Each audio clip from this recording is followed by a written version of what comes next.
The summer of 2016 was all about one game.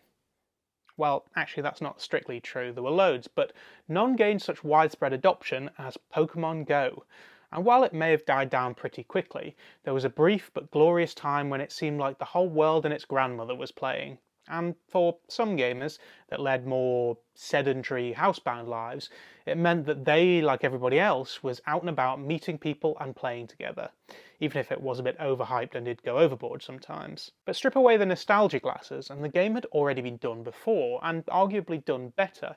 Much like the misguided hype around the Apple Watch when the iPod Nano was already Apple's first piece of wearable tech, the concept of an augmented reality game based on the Pokemon world had already existed, way before Niantic slapped a Nintendo license over its Ingress engine. Invizimals was a game exclusive to Sony's platform of consoles, initially starting with the PSP. It was actually one of the few games that used the PSP's camera add-on, for those of you that even knew that existed. In a game that's difficult to determine whether or not the developers were just fans of Pokemon or wanted to get in on its popularity, we're introduced to Kenny from the PSP R&D department and a certain Professor Dawson, one of Brian Blessed's lesser-known roles. In a slightly familiar fashion, the professor and fellow researchers of newly discovered creatures task you with catching, battling and evolving creatures as you go on your journey through the game.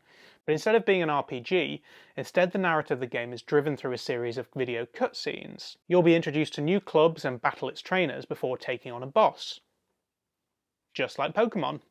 You're taught different techniques such as vectors and super attacks, as well as different elemental types, which balances up the gameplay.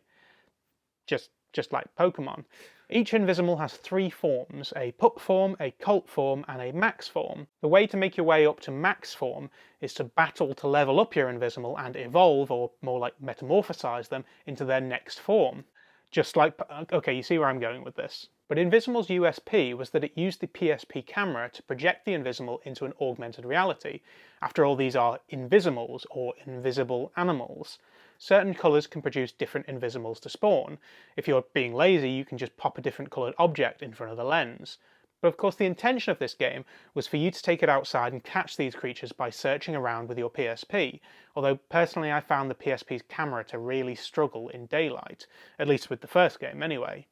It is admittedly a little bit more complicated than with Pokemon Go, as you need to use a trap to make the Invisimal appear. You then need to go through a series of techniques to try and catch it. Some require mini-games, some of them you just need to splat with your hand, which doesn't make a lot of sense, but is novel nonetheless.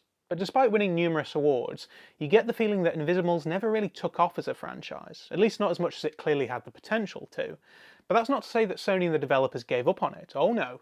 The PSP alone got two sequels, in Invizimals Shadow Zone and Invizimals The Lost Tribes. The gameplay was also tightened up into two PS Vita games, with Invizimals The Alliance and Invizimals The Resistance. During promotion for these games, Gamescom even became a hive of activity for capturing Invizimals.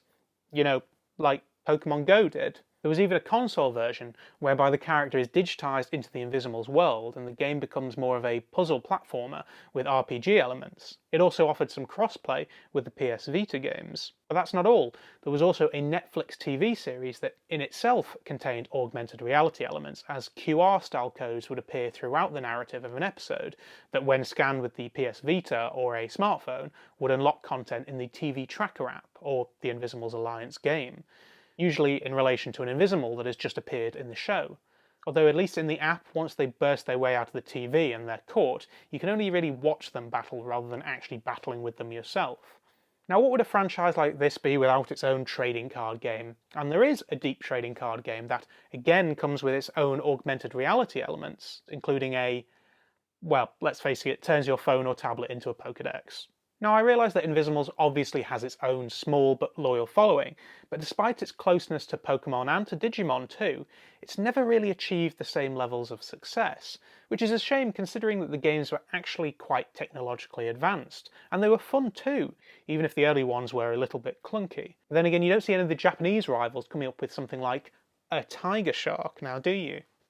Do you get it? It's a tiger and it's a shark. It's a tiger shark. You're just jealous you couldn't think of it. You're just jealous you lack the talent to think of something like that.